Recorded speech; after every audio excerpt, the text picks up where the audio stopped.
میں سچی اور مخلص احمدی بننا چاہتی تھی،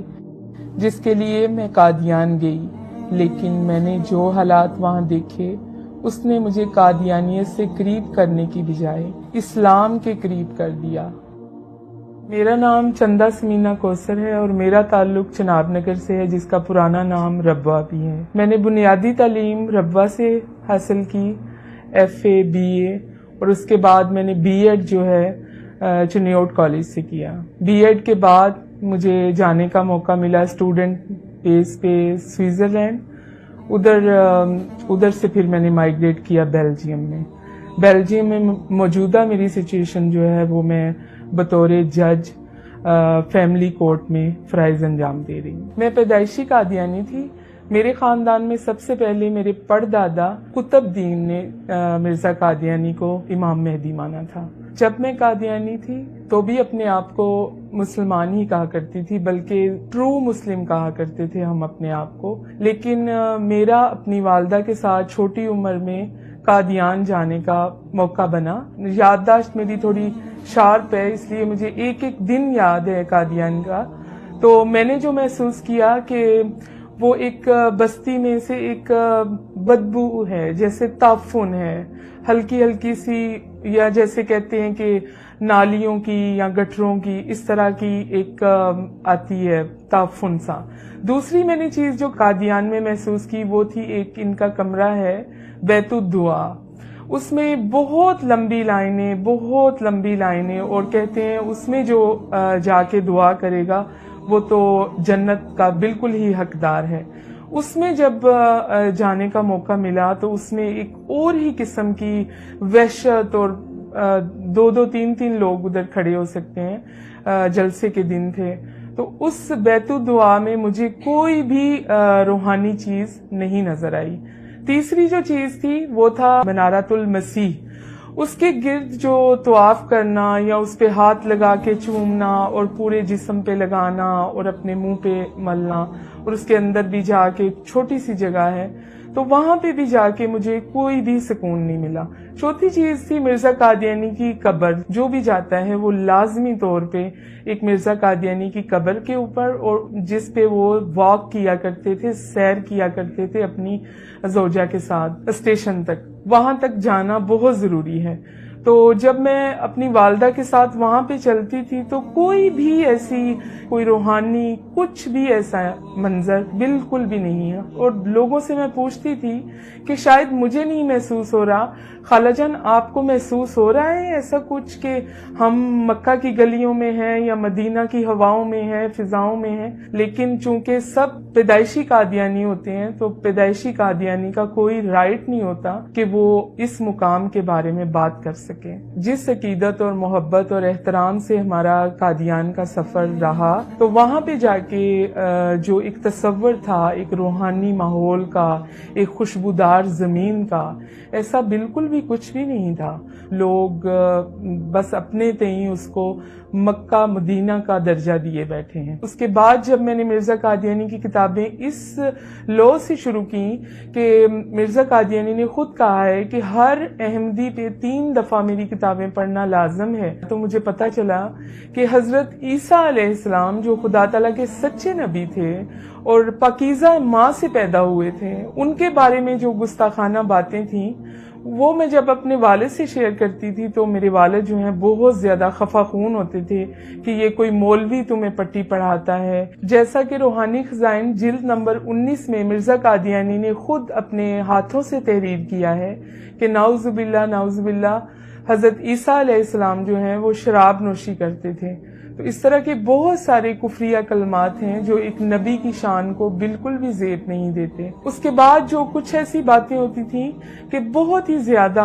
ایک بچی اپنے باپ سے نہیں کر سکتی، تو وہ باتیں میں اپنی ماں سے کرتی تھی اندھیرے میں، کبھی چھپ چھپ کے، کبھی پیٹی والے کمرے میں، کہ والدہ یہ چیزیں لکھی ہیں۔ تو میری والدہ ایک پڑھی لکھی عورت تھیں، تو پھر وہ مجھے کہتی تھیں مجھے نشان لگا دو بیٹی، میں 10 بار پڑھوں گی اور اسے سمجھنے کی کوشش کروں گی۔ اور کئی دفعہ محلے کے مربی سے بھی میں رابطہ کرتی کہ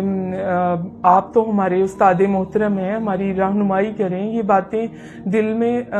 ایک گرہ سی باندھتی جا رہی ہیں۔ اس سارے سلسلے کے بعد جب میں اپنے والدین سے بات کرتی، میری والدہ جو ہیں قائل ہو جاتی تھی، لیکن میرے والد کبھی بھی قائل نہیں ہوتے تھے، بلکہ وہ کہیں نہ کہیں میرے لیے مرنے کی بد دعائیں کرتے تھے کہ یہ کیا اذیت ناک ایک بچہ میرے گھر پیدا ہو گیا ہے، کیونکہ میں سب سے بہن بھائیوں میں چھوٹی تھی اور سب سے زیادہ خدمت گزار تھی، اور میرے بہن بھائی سب سیٹ تھے یورپ میں، لیکن میں اپنے والدین کے ساتھ تا دم مرگ میں نے نبھا کرنے کا وعدہ کیا ہوا تھا خدا سے۔ اس کے بعد جو ہے میں نے کچھ عرصہ کے لیے اپنے والد سے ڈسکشن کرنا بالکل بند کر دی۔ خدا سے میں نے عرض کرنی کہ یا خدا، میں ایک عورت ہوں، ایک لڑکی ہوں، اگر میں اس عذاب سے نکلوں تو میں اپنے ماں باپ کے بغیر نہیں نکل سکتی، لیکن میرے والد کو آخری عمر میں کچھ ایسے خواب آنے شروع ہو گئے تھے اپنے متعلق، میرے متعلق، تو پھر وہ میں جب بھی ان کو فون کرتی بیلجیم سے تو وہ مجھے کہا کرتے میرے پاس جلدی سے آؤ، تو وہ کچھ آگ دیکھتے تھے، کبھی اپنے آپ کو جلتا دیکھتے تھے تو کہتے تھے کہ تم میری بیٹی ہو، تم میری مرہم کر رہی ہو۔ تو اس طرح سے میرے والد کی جو نفرت تھی خدا تعالیٰ نے محبت میں بدل دی۔ پھر الحمدللہ 2015 میں وہ دن آ ہی گیا جب میرے والد جو ہیں بالکل باقاعدہ طور پہ مجھ سے ایگری ہو گئے کہ ہم اس قرض سے نکلتے ہیں، اور ڈھیروں لعنتیں ڈال کے مرزا قادیانی پہ ہم نے سچے دل سے اسلام کو قبول کیا۔ چونکہ بچپن میرا ربوہ میں گزرا، چناب نگر میں گزرا، تو بہت سارے ایسے واقعات ہیں جو ذہن پہ ویسے ہی نقش ہیں جیسے میں نے خود اپنی آنکھوں سے دیکھے۔ جیسا کہ وصیت کرتے ہیں یہ لوگ، پوری زندگی پیسے دیتے ہیں کہ ہم جنت میں داخل ہوں گے، اور علیحدہ سے بہشتی مقبرہ بنا رکھا ہے، تو جن لوگوں کے بھی پیسے تھوڑے سے کم ہوتے تھے ان کو وہاں پہ نہیں دفن کیا جاتا تھا، حالانکہ وہ پوری زندگی اپنی آمدن کا حصہ باقاعدہ دیتا رہا۔ اگر تھوڑے سے پیسے کسی بیماری کی وجہ سے یا بڑھاپے کی وجہ سے یا پریشانی کی وجہ سے وہ ادا نہیں کر سکا تو ان کا میں رحم کہیں پہ بھی نہیں دیکھتی تھی، اور اس کو امانتاً نارمل جو عام قبرستان ہے اس میں دفن کر دیا جاتا تھا۔ اور میرے والد چونکہ بزرگ تھے اور نظر بھی کمزور تھی اور بہت دعاؤں والے آدمی تھے، ان کو انوائٹ کیا جاتا تھا کہ فلاں وقت میں آپ آئیے، وہاں سے اس میت کو اٹھا کے نکال کے پھر بہشتی مقبرہ میں اس شرط پہ داخل کیا جاتا تھا جب تک وہ اپنے بقایا جات ادا نہیں کر دیتا تھا۔ 4 دن بعد یا 5 دن بعد، تو میں چھوٹی تھی تو اپنے والد سے ضد کرتی تھی کہ میں بھی آپ کے ساتھ ضرور جاؤں گی، مجھے دیکھنا ہے۔ جب اس کو نکال کے ایک ریڑھی سی ہوتی تھی اس کے اوپر رکھا جاتا تھا، اس وقت میں میرے والد کے کندھے پہ ایک صافہ سا ہوتا تھا، وہ میرے منہ پہ بھی لپیٹ دیتے تھے اپنے، کیونکہ اتنا زیادہ تعفن ہوتا تھا، اور اس میت سے، اس لاش سے ایک غلیظ اور بدبودار پانی پورا سفر جو ہے عام قبرستان سے بہشتی مقبرے تک چھڑکاؤ ہوتا جاتا تھا۔ وہ میں اپنے دل میں اس قدر درد محسوس کرتی تھی کہ ہمارے پاس کیوں اتنے پیسے نہیں ہیں، ہم پیسے ادا کر دیتے تاکہ اس کی لاش کی یا میت کی اس طرح سے بے حرمتی نہ ہوتی۔ اسلام قبول کرنے کے بعد سب کی سب جو قادیانی لوگ ہیں، جو آپ کے رشتہ دار، تعلق، سہیلیاں، آپ کے ساتھ مل بیٹھ کے کھانے والے، بولنے والے، آپ کے دکھ درد میں شامل ہونے والے، وہ سب کے سب کو ایک لیٹر ایشو ہو جاتا ہے مرزا مسرور کی طرف سے کہ اس بندے نے قادیانیت کو رد کر دیا ہے اور ہمارے نزدیک اب یہ مرتد اور کافر ہے۔ تو یہ کہہ کر بہت ہی بری طرح سے دھتکارا جاتا ہے۔ یہ جو رویہ ہے ان کا شروع سے ہی چلتا آ رہا ہے، مرزا قادیانی اس کی بیسمنٹ بنا کے گیا ہے کہ کس طرح اس کو ایک ذہنی طور پر مفلوج کر دینا ہے۔ اور میں چشم دید گواہ ہوں کہ جب میں ربوہ میں تھی یا اسٹوڈنٹ تھی، بہت ساری لڑکیاں اور بہت سارے لڑکے جب سوال جواب کیا کرتے تھے تو وہ ان کو جواب نہیں ملا کرتے تھے تو وہ خودکشی کی طرف چلے جایا کرتے تھے، چونکہ ان کے ہاسپٹل اپنے ہیں تو وہ خودکشی جو ہے وہ سامنے نہیں آتی تھی۔ اور اس کی مثال جو ہے وہ میں نے اپنے دل پہ اس لیے برداشت کی کہ میں تو بیلجیم میں تھی اور میرے ماں باپ جو ہیں ربوہ میں تھے، اور وہ ماں باپ جو ربوہ کی تعمیر میں جن کا ہاتھ تھا، جن کی اینٹیں لگانے میں انہوں نے اپنا خون پسینہ دیا ہوا تھا، ان کو مرزا مسرور کی وجہ سے اپنے گھر میں قید کیا گیا کہ آپ توبہ کریں، آپ ایک پر اثر شخصیت ہے محلے کی، اگر آپ اس سے نکلیں گے تو بہت سارے لوگ بھی سوال اٹھائیں گے۔ اور اوپر گلی میں کیمرے بھی لگائے جاتے تھے کہ کوئی بھی ان کی مدد نہیں کر سکتا، نہ ان تک کوئی فوڈ پہنچتا تھا، درد کی دوائی، ڈسپرین، کچھ بھی، محلے کا بالکل بائیکاٹ۔ تو اس طرح کے مصائب برداشت کر کے انہوں نے اپنی زندگی دے دی، اور ان کی ڈاکٹری رپورٹ جو میری والدہ کی اور میرے والد کی ڈیتھ سرٹیفکیٹ پہ ہے، وہ ہے کہ cause death because of hunger, بھوک کی وجہ سے موت۔ نہ کوئی ہارٹ کا مسئلہ تھا، نہ بلڈ پریشر کا، صرف ان کی وینوں کو جب چیک کیا گیا تو تقریباً 13 دن سے ان کے اندر کچھ بھی نہیں تھا، نہ پانی نہ روٹی، کچھ بھی نہیں تھا۔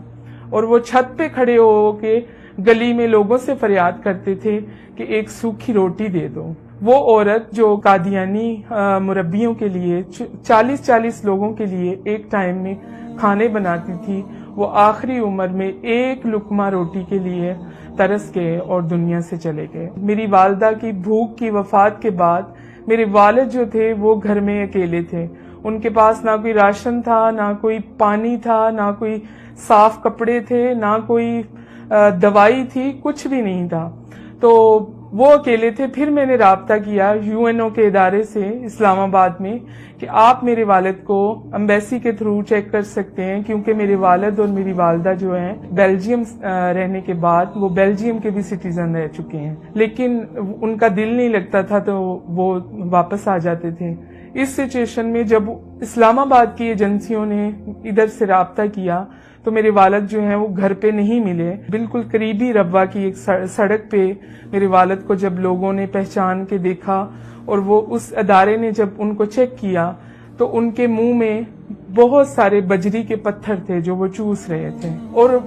جب ان کو کہا گیا کہ آپ کا گھر کدھر ہے تو ان کو گھر بھی یاد نہیں آ رہا تھا کہ میرا گھر کدھر ہے۔ قادیانی جو ہیں ان کے اوپر ایک الزام ہے کہ وہ اسرائیل کے بہت زیادہ قریب ہیں، اور میں بھی اس چیز کو الزام ہی سمجھتی تھی جب میں مختلف قسم کی دیواروں پہ یہ لکھا ہوا دیکھتی تھی کہ قادیانی جو ہیں اسرائیل کے یار ہیں، غدار ہیں، غدار ہیں۔ تو میں سوچا کرتی تھی کہ یہ کون سے ایسے مولاناز کو حق ہے جو قادیانیوں کو ایسا کہے یا باقاعدہ طور پر دیواروں پر تحریر کر دے۔ تو بہت ہی ایک غصے کی سی کیفیت پیدا ہوتی تھی۔ لیکن بیلجیم میں جانے کے بعد، ان کے سسٹم کے اندر جانے کے بعد، ایک تبلیغی طور پہ ان کا کام کرنے کے بعد اندازہ ہوا کہ یہ بالکل حقیقت اور حق اور سچ بات ہے، کیونکہ قادیانیوں کا ایک اعلیٰ سطح کا مرکز جو ہے وہ اسرائیل میں خود بنایا ہے اور ادھر ان کا آنا جانا بھی ہے۔ اور 2014 میں باقاعدہ طور پر قادیانیوں نے چھوٹے چھوٹے ہر ایک کے کارڈز بنائے چپ کے ساتھ، جس میں آپ کی ہیلتھ، آپ کی ایجوکیشن، آپ کی عمر، آپ کیا کرتے ہیں، آپ پوری ایک بایوگرافی کے ساتھ، اور یہ انہوں نے اس نام پہ بنائے کہ یہ ہماری سیکورٹی کے طور پہ ہیں۔ لیکن وہ ایک قسم کا معاہدہ تھا اسرائیل کے ساتھ کہ ہم پاکستان کی طرف سے یہ والی کمیونٹی جو ہے وہ اتنی تعداد میں